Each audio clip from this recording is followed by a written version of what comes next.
Today I'll be talking about the diseases of the cornea, the corneal opacities and their treatment.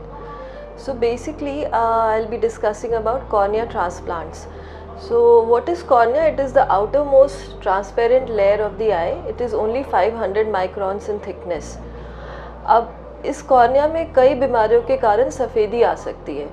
क्या बीमारियां हो सकती हैं? कोई इन्फेक्शन हो सकता है, कोई चोट लगने के कारण भी सफ़ेदी आ सकती है, या कभी कभी बच्चे जो है बचपन से पैदा होते हैं उनको कुछ जेनेटिक डिसऑर्डर्स होते हैं, कुछ कॉन्जेनाइटल डिजीज़ेस होती हैं जिनके कारण भी कॉर्निया सफ़ेद हो सकता है। और क्या कारण हो सकता है कॉर्निया की सफ़ेदी का? कभी कभी कैटरेक्ट सर्जरी के दौरान भी कॉर्निया डैमेज हो जाता है। जब कैटरेक्ट बहुत हार्ड होता है, कोई कॉम्प्लिकेशन हो गया कैटरेक्ट सर्जरी के दौरान, तभी भी कॉर्निया में सफ़ेदी आ जाती है। और इन सब सफ़ेदियों के वजह से रोशनी इंसान की ख़त्म हो जाती है और फिर उसको कोई भी दवाई, किसी भी ट्रीटमेंट से कॉर्निया की सफ़ेदी जाती नहीं है। इन्फेक्शंस डिफरेंट तरीके के होते हैं, जैसे fungal infection, bacterial infection, viral infection, और इन सब इन्फेक्शंस की वजह से कॉर्निया जो है वाइट हो जाता है। अब क्या इलाज है इसका? इलाज एक ही है।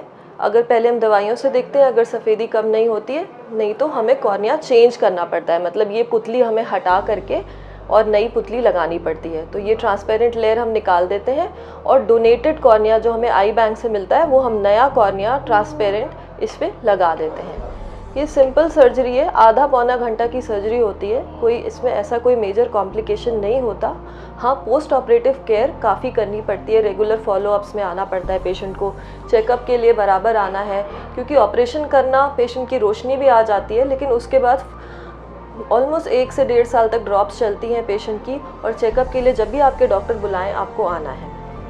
अब ट्रांसप्लांट भी डिफरेंट तरीके के हो गए हैं, क्योंकि अभी तक तो फुल थिकनेस ट्रांसप्लांट होता था जिसमें हम पूरा कॉर्निया हटा के पूरा नया कॉर्निया लगा देते थे डोनेटेड। लेकिन अब जो है नए तरीके के ट्रांसप्लांट्स आ गए हैं जिसमें हमें पूरा कॉर्निया चेंज नहीं करना है। कॉर्निया के 5 लेयर्स होती हैं बेसिकली।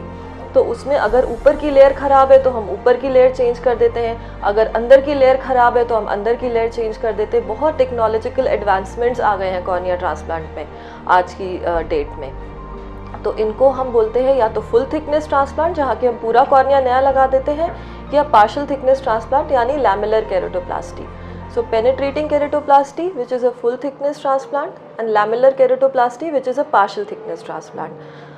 तो penetrating keratoplasty हम उन कंडीशंस में करते हैं फुल थिकनेस जहाँ पे पूरा का पूरा कॉर्निया ख़राब होता है। तो उसमें हमें पूरी फुल थिकनेस कॉर्निया ट्रांसप्लांट करना होता है।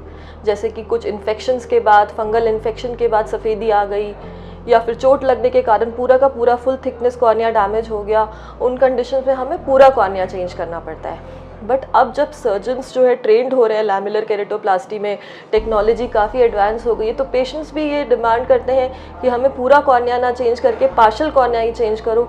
टेक्निक जो है थोड़ी डिफ़िकल्ट होती है, सारे सर्जन्स इसमें ट्रेंड नहीं होते।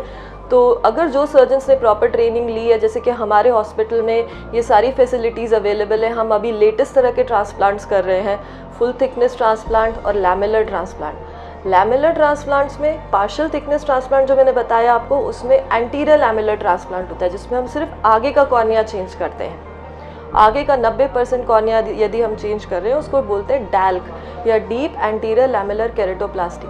जैसे केराटोकोनस की लास्ट स्टेज है, उसमें हम फुल थिकनेस कॉर्निया नहीं चेंज करते क्योंकि अंदर की लेयर पेशेंट की अभी भी नॉर्मल है, तो हम सिर्फ आगे की लेयर चेंज कर देते हैं, उसको बोलते हैं डैल्क। यदि हम पीछे की लेयर चेंज कर रहे हैं, जैसे कि पीबी के कंडीशन है, सूडोफिकिक बुल्लस केरेटोपैथी, जिसमें कैटरेक्ट सर्जरी के बाद कॉर्निया डैमेज हो गया, तो उसमें अंदर की लेयर डैमेज हुई है, तो हम सिर्फ अंदर की लेयर चेंज करते हैं, उसको बोलते हैं डीसेक यानी डेस्मेट स्ट्रिपिंग एंडोथेलियल केरेटोप्लास्टी, या डीमेक भी कर सकते हैं। डीमेक सबसे लेटेस्ट टेक्निक है एंडोथेलियल ट्रांसप्लांट की।